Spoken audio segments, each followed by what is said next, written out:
thank you, Ken. I'm embarrassed to say that I got lost in Fayetteville. I can blame it on Ken's directions, but that wouldn't be fair. I'm glad to be with you all today. He told me that if I came, I'd get a free lunch, and I'm hoping I'll still be able to get that after I do my little talk. You know, he's right. A lot of the things that I suggest and that I write about are good things that you and I would like to do and would do as resourceful people. But there's one little group of people who send me things that you just have to wonder. We do a contest every year that's called Ms. Cheap's Cheapest of the Cheap, where people are invited to send in their best money-saving tips.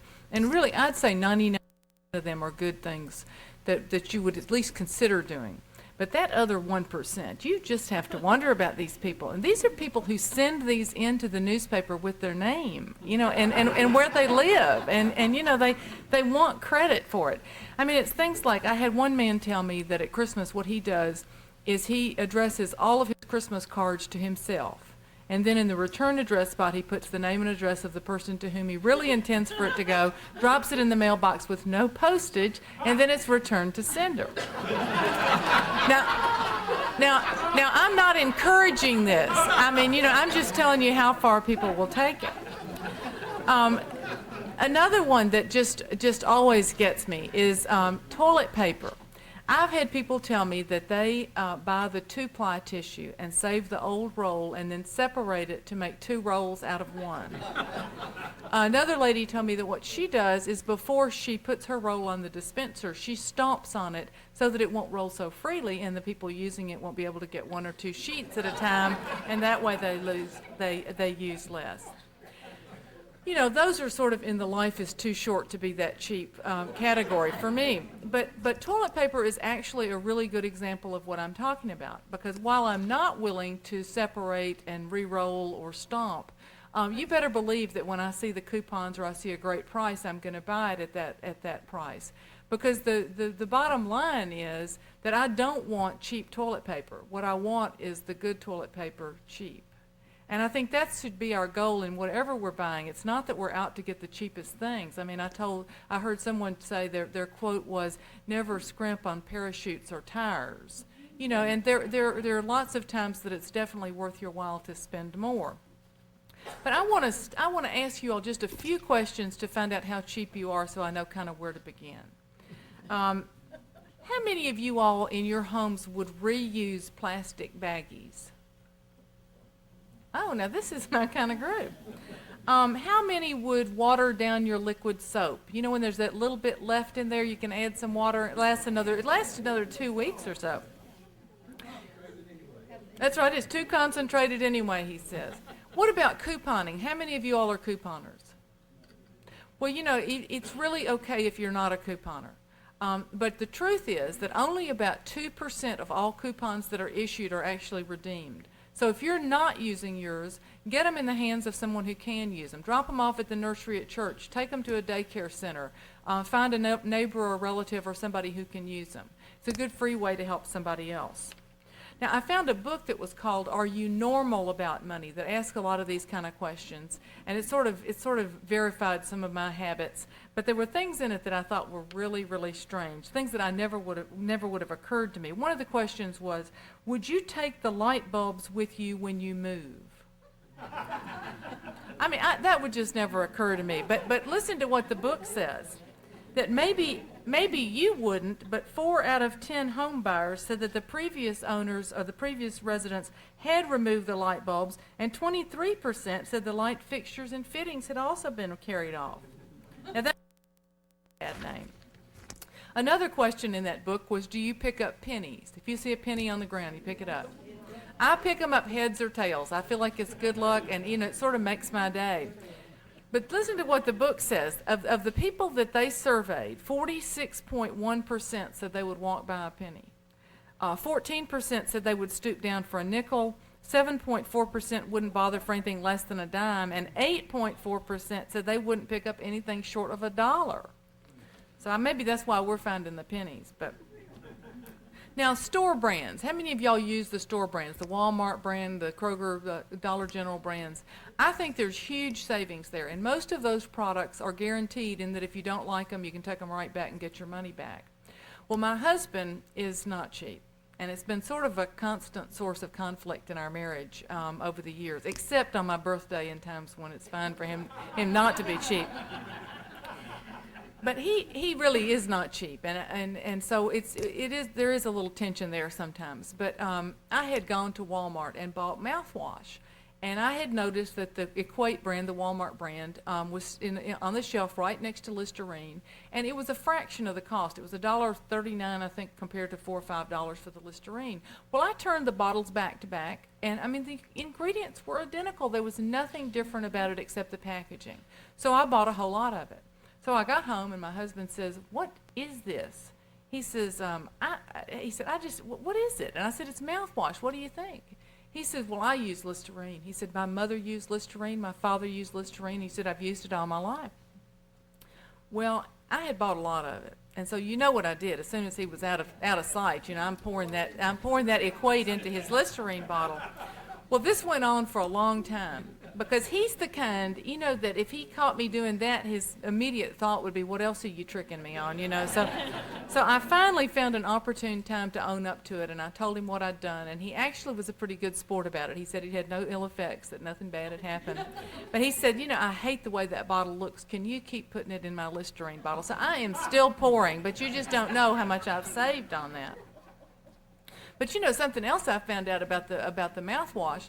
There's a place in Smyrna called Cumberland Swan, where they make a lot of national brand equivalents. And I went out there for a tour one day, and they had a vat of mouthwash as big as this room, and it was feeding bottles.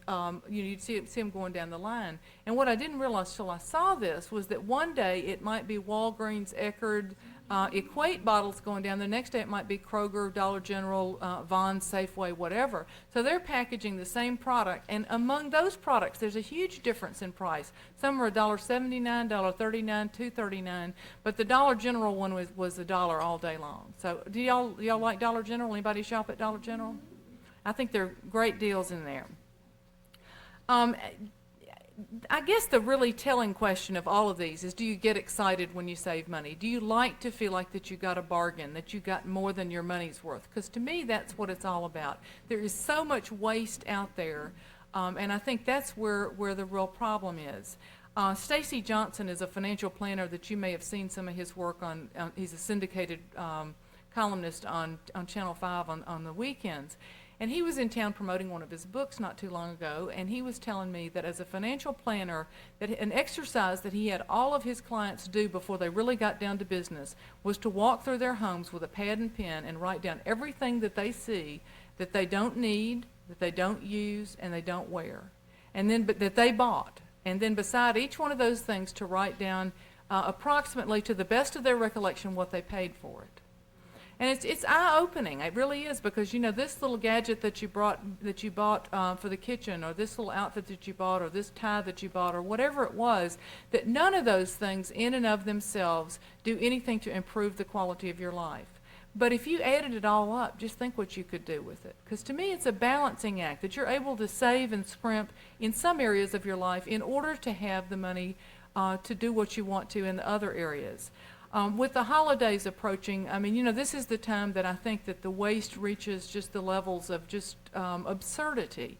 I read somewhere that there's $1 billion of stuff relegated to the attic, the basement, the closet, of gifts that people didn't want, that someone gave them. And I know that's true. How many of you all have people on your Christmas list that you're getting ready to buy for, that you have no idea what they want because they really do have almost everything they need? That's just the way it is.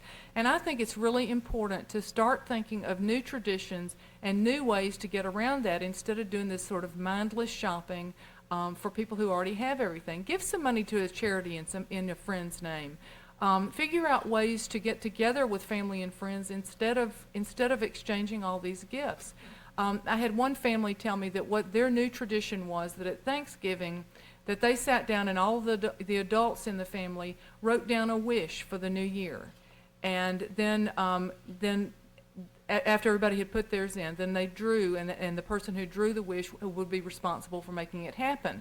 And it was things like one lady wished that the family would come and help her, an older lady would come and help her clean out her garage. Another one wished that someone would host a family dinner in February when there was nothing going on. Another one wished that they could, as a family, go and do some kind of community service like sort food at the food bank.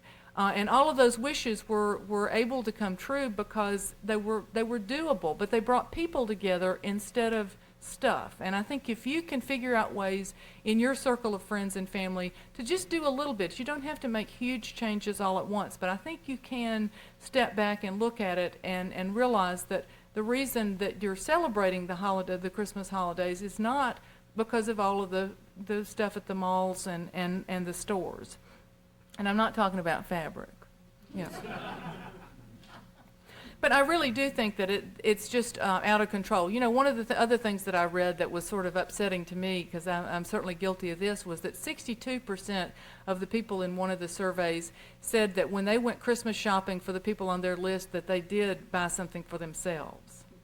You know, and I am guilty of that, so that's another way to stop. And then I read that one way to curb your holiday spending this year would be to just buy one gift for your pet.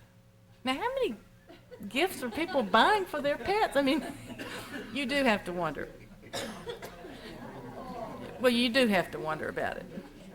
Well, some of my favorite ways to save money year-round, you know, one of the best, and this is sort of a joke, but it's actually true, is the best way to save money is to not go shopping. You know, if you don't go, you don't spend. I have two daughters who are 21 and 22, and, you know, their idea of a good day is for Mama to take them to the mall, you know, and, you know, you're bound to find something because so much of retail is built on impulse buying. Being patient, I think, is something else. Almost everything eventually goes on sale, and if you can be patient, you can get almost anything. And you know, with the thrift stores, you know, today's fashion or tomorrow's Goodwill merchandise, and I think there's a lot to be said for that. How many of y'all will shop at a thrift store? Well, I think you know, if you haven't been to a thrift store lately, give it another shot. They've come a long way, and I think they're even at the point now that they're getting to be overpriced. Because I think it's becoming more of a trend that people will do that. I think being willing to ask is probably the best of all of the strategies for saving money. If you don't ask, you don't get. One of the really missed out on things out there, senior discount. Sometimes the senior discount kicks in at 50, sometimes a little older. But if you don't ask for that, they are certainly not going to ask you if you're a senior. I was at the car dealership having my oil changed, and the lady in front of me, who was clearly a senior, was having a lot of work done. And so after he tallied it all up, she said, well, could I have a senior discount? And he said, oh, yes, ma'am, we'll give you 10% off. So when I got up there, I said, what's with the senior discount? I was just kind of curious about it for my column or something. He says, oh, we don't post it or anything, but anybody who asks for it can have it. So he tallies mine up, and I said, well, how about the senior discount? He said, you're not a senior. I said, you just stood right here and told me that anybody who asked for it can have it. He gave it to me. He gave me the 10% off. But, I mean, when Ken was making his announcement about Fred's, you know, if he hadn't asked them to go further, they probably wouldn't have done it. I mean, you've got to ask for things. And I think there's really, I just hear stories all the time of people who are not rude and are not over the top in their asking, but are just reasonable in their requests, and you'd just be surprised at what you can get. I think being creative, making the savings fun is something that really does help. If you can make it fun, it's sure a lot easier. There were several families in Springfield who had a little contest where they tried to see which family could have the lowest combined light, gas, and water bill each month. And they lived in houses about the same era, the same size, same family, and he's putting his foot down on that one. Well, they had every month it was just about the same, and all of a sudden one family was winning, you know, just hands down every time. Well, they figured it out. That man and woman were getting up extra early, loading up the children, and going to the Y to take their showers. I just thought it was great. We live in a really old house, a 1908 house in Nashville, and the first year that we moved in, some of our neighbors who had a similar house challenged us to see who could wait the longest that fall to turn the heat on. Well, at our house, of course, I was the cheap one and my husband wasn't. And at the other house, it was the man who was cheap and the wife who wasn't. Well, we got to, you know, it must have been the middle of November, and it was not a mild winter like we've had this year. But it was cold, and my husband comes in after work, and he says, I'm putting my foot down and overruling you on this. He said, it's just cold. He said, the children are going to be sick. He said, even the dog is cold. And so I gave in, you know. I just was actually relieved, but I was so stubborn I wouldn't do it myself. So I said, well, you'll have to call next door. So he calls Charlie, and he says, well, I think we've lost the bet. And Charlie says, oh, no. He said, I just got home from work and found Sally in the kitchen cooking dinner in her overcoat. He said, so I took mercy. But really, if you can make it fun, it does help. I had one lady tell me that she had, there was furniture that she wanted, and she was on a really tight budget. And instead of charging it and putting it on her credit card like so many of us do, she went and took a picture of the furniture she wanted and posted it on her refrigerator and freezer and pantry. And she proclaimed what she called lockdown in her kitchen, which meant that she could not go to the grocery for anything until the pantry, the freezer, and the refrigerator were empty. And she said it was really eye-opening that, you know, that she, you know, you do. I mean, just think about what you've got in there and how long you could subsist. I mean, she said she had some kind of weird meals, but she said that knowing that, you know, that she had a bigger goal was just made it fairly easy. And she said she lost weight, too, so that was another good thing. But I think learning from resourceful people is something else, and that's really been the beauty of my job as Miss Cheap, is that you know, I'm not that resourceful, but I'm the conduit for the ideas. If you know something that you do that saves time or money, let me know about it so that I can put it in the paper and hopefully it'll help someone else. It's just sort of a sharing of things that, you know, something you do or your mother did or your grandmother did that was clever and saves time. I mean, I've had people tell me things that I never would have thought of, like that if you have a sink or a tub that doesn't have a proper stopper and you need to stop it up, a golf ball will work perfectly. For some reason, it holds the suction. I had an older lady tell me, that she said, have you seen that thing on television, that Abmaster, with the cute girl on the floor rolling that thing back and forth, you know, the 5 payments of $19.99 or whatever it was, and I told her, of course, I'd seen it. She said, well, I've been doing that all my life. And I said, really? And she said, but I don't have one of those contraptions. She said, I use my rolling pin. It's the same mechanism. But I mean, people are very, very resourceful. And I mean, I hear story after story of things that people do that do make life easier and do save money. One thing I want to make very clear, though, is that a lot of people think the name Ms. Cheap is negative, that it's, you know, that I'm out stealing the sweet and low, or, you know, that I don't tip, or that I don't give to my church, or that kind of thing. But that's really not true. I think that the point is, it's really being good stewards of your money. It's really operating so that you have money to do the things that you want to do. And there's there's several really good stories about how to be cheap in order to be generous. One is about the food bank. Let's say that you've decided you're going to buy $20 worth of food for the food drive at work or at church or whatever. You know, you can buy a whole lot of food for that if you have a strategy and you think about it. When you see peanut butter on sale at a good price, get it. Or if you have a coupon for it, ask your neighbors to give you more coupons. Find the stores that sell it for the least. You know, watch those loss leaders. Instead of, I think people just sort of randomly go to the store and pick up, you know, some tuna and some peanut butter and stick it in a sack and check it off the list that they've done that. So I think you can really stretch those dollars, whether it's for yourself or somebody else. The other one has to do with the angel tree. You know, everybody's familiar with the Salvation Army angel tree. This lady told me that what she does every year is she starts in January and she buys for a 14-year-old girl. And so she spreads the spending through the year. She looks for deals, and she makes it her business to know what a 14-year-old girl might want. And at the end of the year, now, you know, when they're calling for this, she says she has enough stuff for 4 or 5 girls, where if she waited until now to start, she could just do 1 or 2. And so I couldn't help but ask, I said, why a 14-year-old girl? And she goes, oh, nobody else picks them.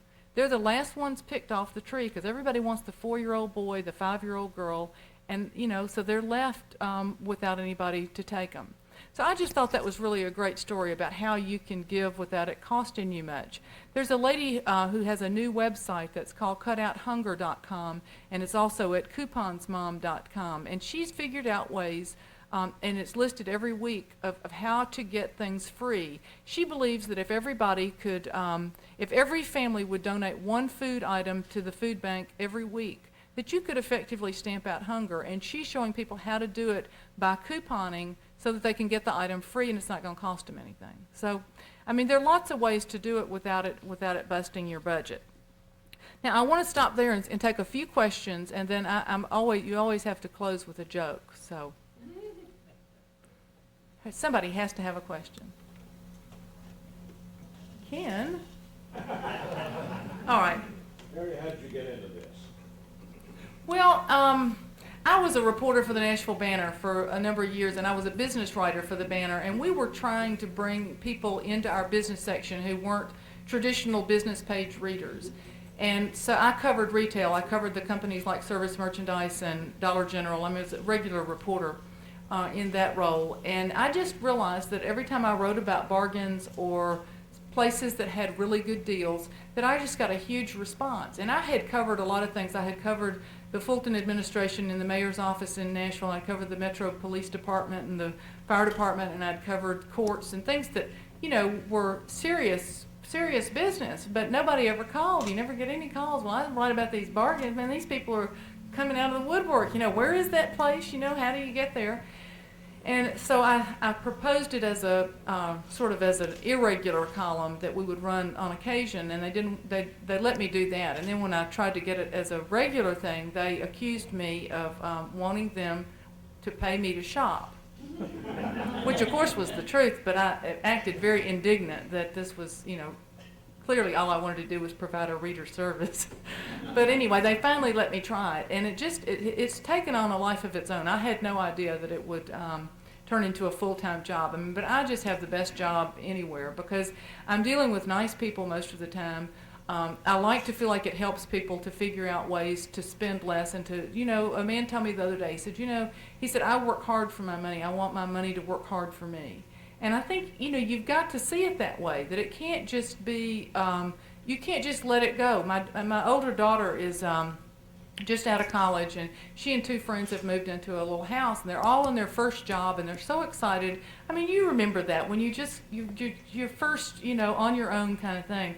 Well, one of the girls moved to Nashville from Birmingham, and she got a job at one of the banks. And so when I said, how do you think you're going to like it? She said, oh, I just love it. She said, there's a Starbucks right next door.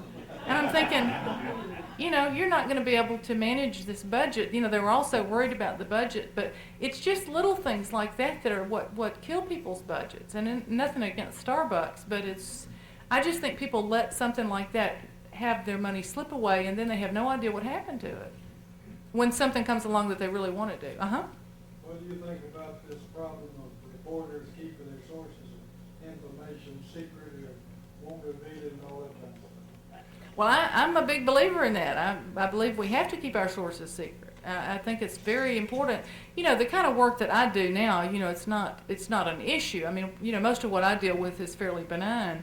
But I mean, I think for people who are covering real news, it's just imperative that they be able to protect their sources. Who do you find cheaper, men or women? Well, that's a good question. But I think, I think women are, as a group, cheaper. But there are a lot of cheap men out there. I think men may be cheap in a different way. I say my husband, if he was going to the grocery store and getting a certain item and I had a coupon for it and gave it to him, I would find it on the floorboard of the car. But if he was going to buy a video camera or a car or some big ticket item, he would wear them plumb out. I mean, he would just be, So I don't know. I don't know. But I think people have their own level of what they're comfortable doing. But I mean, when somebody tells me that they've just never ever used a coupon, I'm just thinking, what is wrong with you? This is free money. What's the most unusual item or story that somebody's told you about that you hadn't noticed? Now that's tough. Like the most unusual tip. See, you've got me going on that. I get lots of unusual ones. I had a man tell me that when he travels for a living, that he'll buy a cup of coffee at McDonald's and then get free refills all across the country, with that same cup. And I thought that was, that's kind of pushing the limit. But the one that really got me was the man that told me that he tries to get to the movie theater early to get somebody else's popcorn thing so he can get the free refill. And so I don't really want somebody else. There's some kind of nasty ones, you know, that you just kind of, uh-huh. What's the last one you really got excited about? The last tip, Yeah. No, the last thing you did. oh. You really got excited about. Well, I got my Thanksgiving turkey free by, it rang up wrong at Kroger. Yeah, if it rings up wrong at Kroger, you get it free. You know, it really does pay to know what the deals are at the stores where you shop. You know, a lot of people think that as Ms. Cheap, I'm going to tell everybody they got to shop at Goodwill and yard sales. And I love those places. But, you know, you've got to figure out the places you shop and know exactly what the perks are. You know, there are plenty of stores that you're better off shopping in and getting the higher, you know, the better deals on sale. You know, people ask about outlet malls. Are they a good deal? They might be, but you can usually find the same things in Dillard's or a department store at a lesser price if you know when the sales are and know how to work them. I think knowing your stores is really, really important. Anybody else? Well, I have to tell you this joke. There was a man that died, and his wife went to the newspaper to put in the obituary, and she said, okay, I just want to say Fred Brown died Tuesday. And the lady at the newspaper said, well, I'm so sorry, but we have an 8-word minimum. She goes, oh, no problem. Fred Brown died Tuesday, 1986 truck for sale.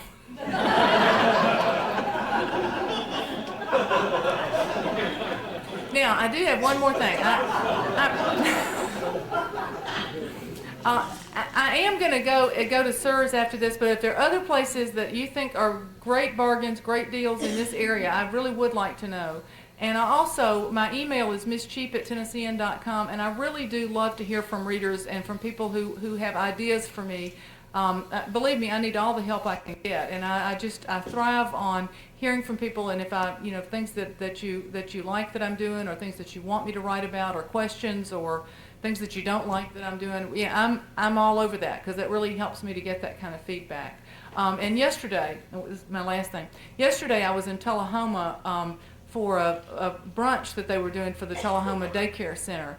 But if you all are interested in decorating on a budget, the little house that they have redone on the cheap, the Sensational House, is just absolutely wonderful. It costs $5 and it's open this weekend, I think Friday, Saturday, and Sunday on College Street in Tullahoma. But it is just, they have taken nothing and really made something out of it. It's really creative, lots of really fun ideas.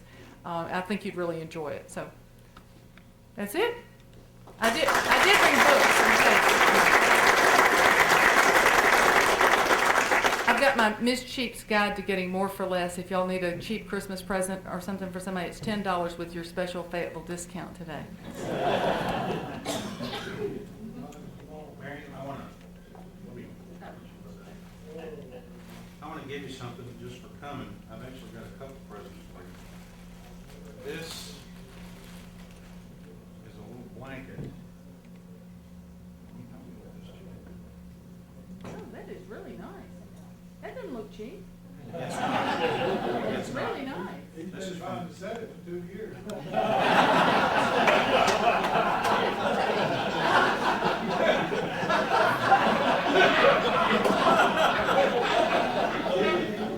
It doesn't say Roll Tide on it, Mr. Chairman.